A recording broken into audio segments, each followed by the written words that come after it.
A lot of traditions try to get rid of darkness. Some fight it, some exile it, some call it evil and cast it out. Tibetan Buddhism tells a stranger story. When Buddhism reached Tibet in the 8th century, the land pushed back. Storms, spirits, collapsing walls, and one man, one tantric master from India, didn't defeat the demons. He reassigned them. He bound them by oath and turned enemies into guardians. The demons didn't disappear, they got hired.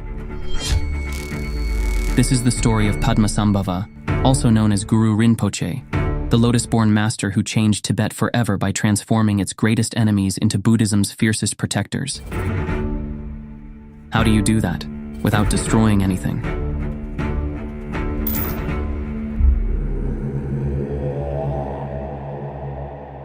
Tibet, 8th century. King Trisong Detsen has a problem. He wants to bring Buddhism to his kingdom. The Buddha's teachings, compassion, enlightenment, peace. Except, Tibet doesn't want it. Tibet wasn't some empty spiritual wasteland waiting to be filled. The land was already alive with power that had lived in those mountains for thousands of years. Mountain deities protecting the valleys, storm spirits commanding the weather, earth demons dwelling in every rock, every river, every cave. Call them demons, call them gods. Either way, they're the same thing. Forces that don't care about your plans. So the king tries the traditional approach. He invites the great Indian Buddhist abbot, Shantarakshita, a scholar, a master of logic and scripture, one of India's most respected monks. They begin building Samyai Monastery, Tibet's first Buddhist temple. Shantarakshita tries everything. Logic, scripture, ritual. Nothing holds. Every single day. The walls collapse. Construction workers arrive at sunrise, lay stones, raise walls, and by sunset everything's scattered again. Shadows moving in broad daylight. Tools vanishing. Stones thrown across valleys by unseen hands. Workers do whatever humans do when the sky starts hating them. Clutch amulets, whisper prayers, refuse to return. One monk whispers to another, "The spirits will kill us all." Buddhism isn't conquering Tibet, it's being rejected. Violently. Months pass. The king watches his dream crumble, literally, every single day. Shantarakshita finally tells him, "I cannot do this alone. These forces require someone who knows the wrathful path. Someone who can meet demons on their own terms. Send for PADMASHAMBHAVA." The name meant nothing to the king. It would mean everything to Tibet. The king sends word across the Himalayas. One line, "Send us the tantric master who binds demons by oath." And that's when they hear about him. The lotus-born master, the tantric sorcerer. His name, PADMASHAMBHAVA. And his birth? Impossible.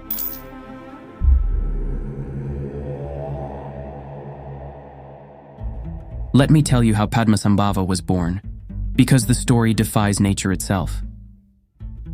A lotus flower floating in Lake Dhanakosha in ancient Haryana, what we now call the Swat Valley.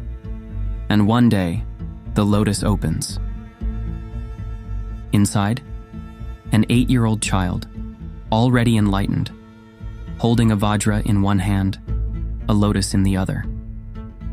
Later Tibetan tradition says the Buddha foretold a lotus-born master who would bring Vajrayana to Tibet.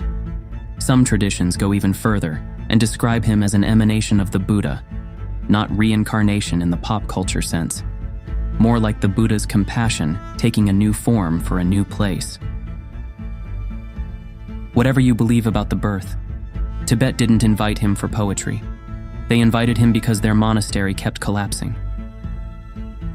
After this miraculous birth, PADMASHAMBHAVA studied with the greatest tantric masters of India. Decades of training. He mastered them all. By the time Tibet called for him, his reputation had spread across the Himalayas. If demons block your path, send for the lotus-born. The Tibetans would come to call him Guru Rinpoche, precious teacher, and eventually, the second Buddha. Now, we covered Nagarjuna before, the philosopher who revolutionized emptiness teachings. Nagarjuna is also called the second Buddha for philosophy. PADMASHAMBHAVA earns the title for Tantra. Same nickname, completely different job description. The key difference? Most Buddhist monks teach the sutras, the long road, renunciation, clarity, gradual training. PADMASHAMBHAVA taught the Tantras, the short road, same goal, higher voltage. Sutra trains renunciation. Tantra says, don't waste the poison, turn it into medicine. The Sutra approach avoids darkness. The Tantra approach enters it. You cannot transform what you will not face. PADMASHAMBHAVA had spent decades mastering this path. And now, Tibet needed exactly that. So when Tibet's king hears about this master who doesn't fear demons, the king sends one line: come to Tibet. We have demons, many demons, and they're winning. PADMASHAMBHAVA accepts. The journey to Tibet would require crossing the Himalayas, the highest mountains on earth, and legend says he would make the crossing on the back of a tiger.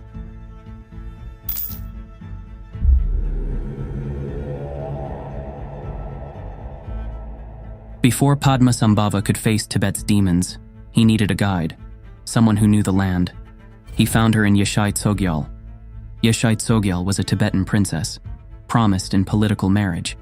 She would have been locked into palace life. Children, protocols, never touching the Dharma. When she heard PADMASHAMBHAVA was coming, she saw her chance. She escaped her father's palace the night before her wedding. If caught, forced return, locked in the palace, the marriage would proceed. She found PADMASHAMBHAVA anyway. Make me your student. PADMASHAMBHAVA saw in her a mind capable of holding the deepest tantras. He accepted her as his disciple, his spiritual partner, his consort in the tantric tradition. She would become the mother of Tibetan Buddhism, the one who preserved the teachings, hid the treasures, and achieved enlightenment herself. And yes, her story deserves its own episode. The crossing to Tibet required more than human strength. The Himalayas don't yield to ordinary travel. So Yeshai Tsogyal, through practices PADMASHAMBHAVA taught her, manifested a tiger. Some accounts say she became the tigress. Others say she called it forth. The tiger represents wild power. Tantra says, ride it. Don't kill the tiger, use its strength, transform raw energy into enlightened action. PADMASHAMBHAVA, riding this tigress, crosses the Himalayas, flying over mountain passes no human could traverse. Weeks of frozen lungs, avalanches, bandits who don't ask questions first. He arrives in Tibet. As they descended from the peaks, the earth trembled. People felt it. Power was coming. The demons, feeling an unfamiliar power approaching, gather. They sense this isn't a normal monk. Someone who doesn't blink has arrived. The demons were waiting.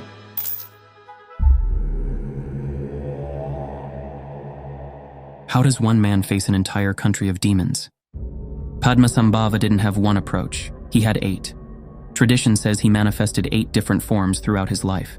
The Guru Tsen Gye, the 8 names of the Guru. We're not doing all 8, just 3. 3 is enough to see the blueprint. Why 8? Because life isn't one thing. Violence needs wrathful energy. Confusion needs clarity.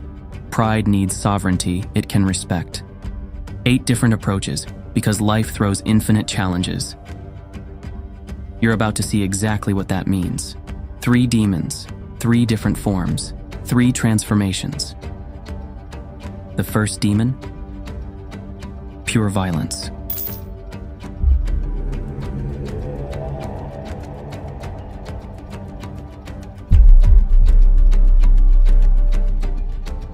Pehar, guardian of the valleys, lord of storms, ancient protector of the Tibetan highlands. The chronicles describe it like this: storms, fear, and a valley that simply would not allow the temple to stand. PADMASHAMBHAVA approaches the construction site. The sky darkens. Lightning splits the clouds. Pehar appears, towering, massive, wreathed in storm clouds, eyes like lightning strikes. The peaceful teacher transforms. Dorje Drolo, the wrathful Vajra, riding a pregnant tigress, wielding thunder, surrounded by flames, matching Pehar's fury with equal intensity. Power meeting power. 5 days and nights. Pehar rages. Storms batter the valley. PADMASHAMBHAVA sits unmoved in perfect meditation. Dorje Drolo doesn't attack, doesn't fight, doesn't flee. He outlasts. Day 5. The storm begins to weaken. Then, the storm stops. Complete silence. A monk steps out, looks up, and for 1 second thinks, "We won." Then the wind returns. Worse, darker clouds, stronger lightning. Imagine being a monk hiding behind a rock thinking, "So this is how I die, crushed by weather, because I wanted to build a temple." The second storm, like the first, exhausts itself. Pehar kneels. For the first time in thousands of years, the storm spirit bows. PADMASHAMBHAVA spoke recognition. He honored Pehar's power, his ancient guardianship, then offered him something greater to guard. Not destruction of what Pehar was, transformation into what he could become. Pehar swears an oath, partnership. He will protect Buddhism, use his storms to shield the Dharma instead of destroying it. Anger isn't evil. It's a bouncer with no training. You cannot destroy anger. You can only give it a better job. In Tibet, they call them Dharmapalas, protectors. Some are enlightened, some are basically powerful locals on a leash, bound by oath. The first transformation, complete. The second demon didn't attack with violence. He attacked with illusion.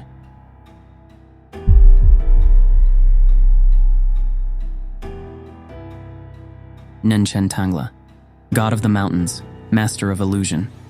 He doesn't appear as one form. He appears as every form. A tiger, then a bird, then mist, then flame, constantly shifting, never graspable. Dorje Drolo's wrathful power won't work here. PADMASHAMBHAVA shifts. Loden Chokse, the wise seeker. Absolute clarity, unshakable awareness. The illusions multiply. Workers swing tools at shadows. Someone points at a shape in the mist. Next breath, it's a raven. Next breath, nothing. PADMASHAMBHAVA sits down. He doesn't chase the masks. He waits for what's underneath to get tired. Nian Chen shifts forms trying to deceive. Loden Chokse sees through every mask. You can only hide from those who look away. PADMASHAMBHAVA never looks away. Then the illusions stutter. The raven freezes mid-flap and drops like a puppet whose strings got cut. Nian Chen realizes he cannot hide, cannot escape recognition. For millennia, he'd worn masks. For the first time, someone looked past them all. PADMASHAMBHAVA offered him clarity. You are not your illusions. You are what you've been protecting. Nyanchen Tangla becomes the protector of truth. The illusionist becomes the revealer. At this point, you're probably noticing the pattern. Recognition instead of elimination. 2 demons transformed. The third was the hardest. Violence you can outlast. Illusion you can see through. But pride you must elevate.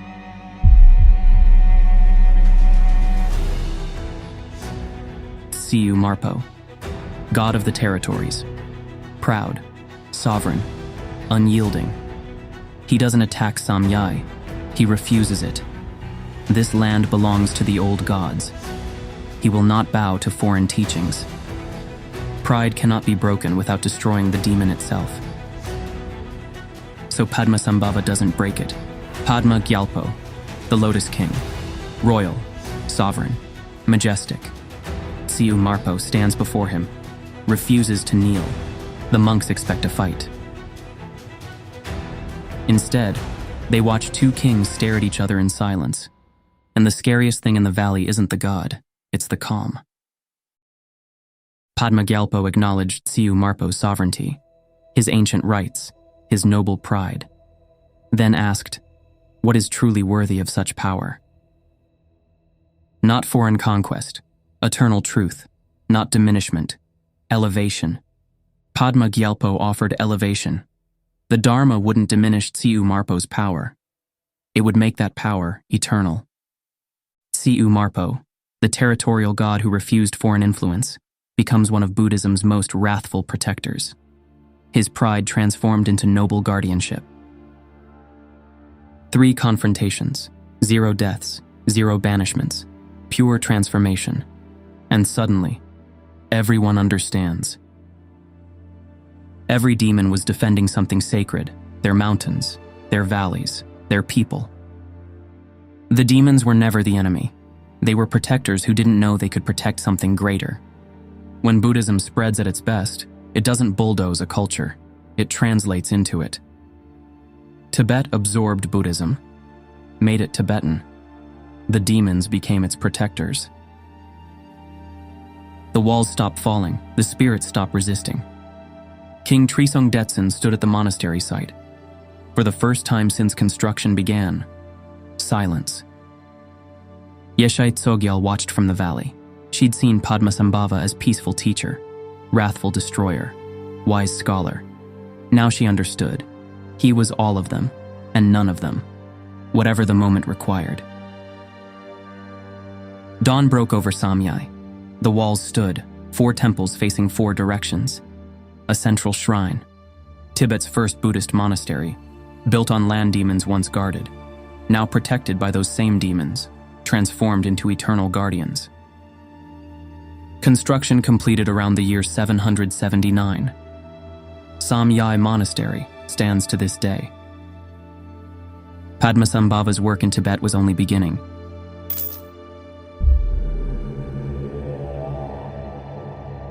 With the demons transformed, PADMASHAMBHAVA could finally teach.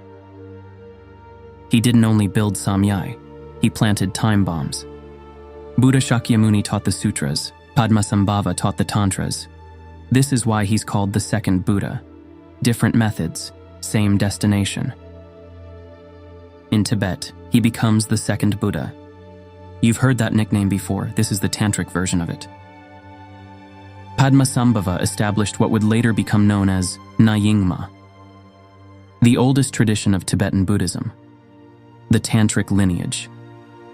For decades, he remained in Tibet, teaching, building, transforming, not in monasteries, in caves, on mountainsides, in hidden valleys.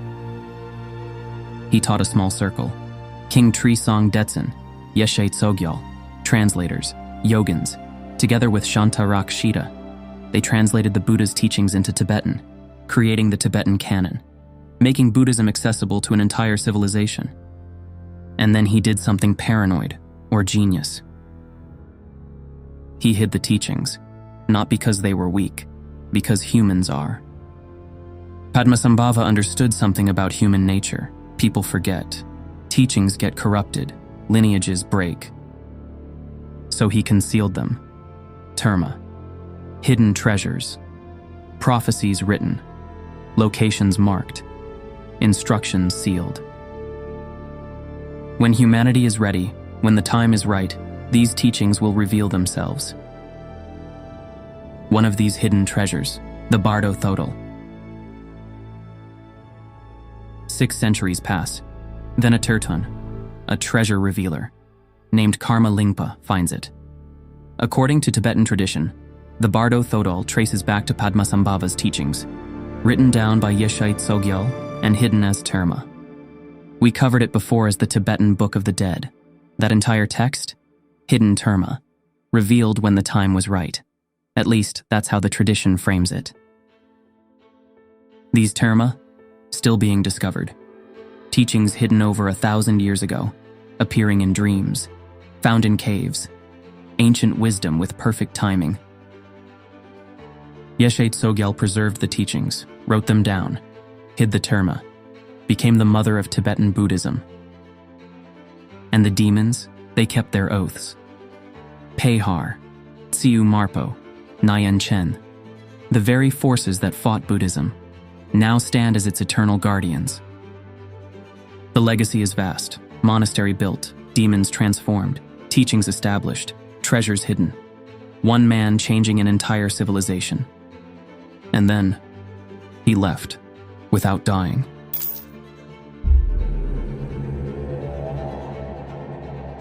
PADMASHAMBHAVA, Guru Rinpoche didn't die. At least not the way we understand death. When his work in Tibet was complete, some chronicles say that's when he departed. Others say he was accused of sorcery and had to flee. Perhaps both are true. He didn't pass into parinirvana like the Buddha. He didn't leave a body behind. Legend says he departed in a body of pure light, to Zangdok Palri, the copper-colored mountain, a pure land where he still resides. You can visit one of his meditation sites today, Paro Taksang, the Tiger's Nest Monastery. A temple clinging to a sheer cliff face, 3,000 feet above the valley floor. Tradition says 3 years, 3 months, 3 weeks, 3 days, 3 hours of unbroken meditation, facing the darkness within, transforming it into light. Walk into almost any Himalayan Buddhist monastery today, you'll see 3 statues, Buddha Shakyamuni, a Bodhisattva, and PADMASHAMBHAVA, the founder of Buddhism, the ideal of compassion, and the tantric master who made it Tibetan. His mantra still chanted every day, across Tibet, Bhutan, Nepal, and far beyond. Om Ahum Vajra Guru Padma Siddhi Hum. His practices still performed, his presence still felt, because he promised he would never truly leave. Think about what PADMASHAMBHAVA actually did. Remember Buddha versus Mara? Buddha defeated Mara by recognizing him. PADMASHAMBHAVA did the same, multiplied across an entire nation. Carl Jung would later discover this same truth. Integration of the shadow, different words, same wisdom. Some traditions even summarize it like this. The real PADMASHAMBHAVA isn't a man on a tiger. It's the awakened quality of mind that stops running. Few spiritual traditions dare to say this openly. That darkness doesn't need elimination. That demons aren't irredeemable. That integration is more powerful than destruction. PADMASHAMBHAVA didn't theorize this. He demonstrated it. In Tibet, in the 8th century, with demons who became guardians. Your anger, it's protecting your boundaries. Give it a worthy boundary to guard. Your fear, it's protecting your safety. Show it what true safety means. Your pride, it's protecting your dignity. Elevate it to protect something greater. A demon isn't always a spirit in the mountains. Sometimes it's the rage that protects you from being hurt again. The anxiety that tries to keep you safe. The pride that guards your worth. Maybe you don't destroy them. Perhaps you transform them. You cannot destroy these forces. You can only integrate them. Maybe Guru Rinpoche never died because what he represents never disappears. The possibility that even our demons can become our guardians. That our darkness, approached correctly, becomes our light. That truth? Deathless. Still being discovered in hidden caves, in ancient texts, in the moment when you stop fighting your darkness and start asking what it's trying to protect. Somewhere beyond the peaks, or maybe in that cliffside cave in Bhutan, PADMASHAMBHAVA waits, not dead, not gone. Ready for those willing to face their demons and discover what lies on the other side of integration. Quick question before you go.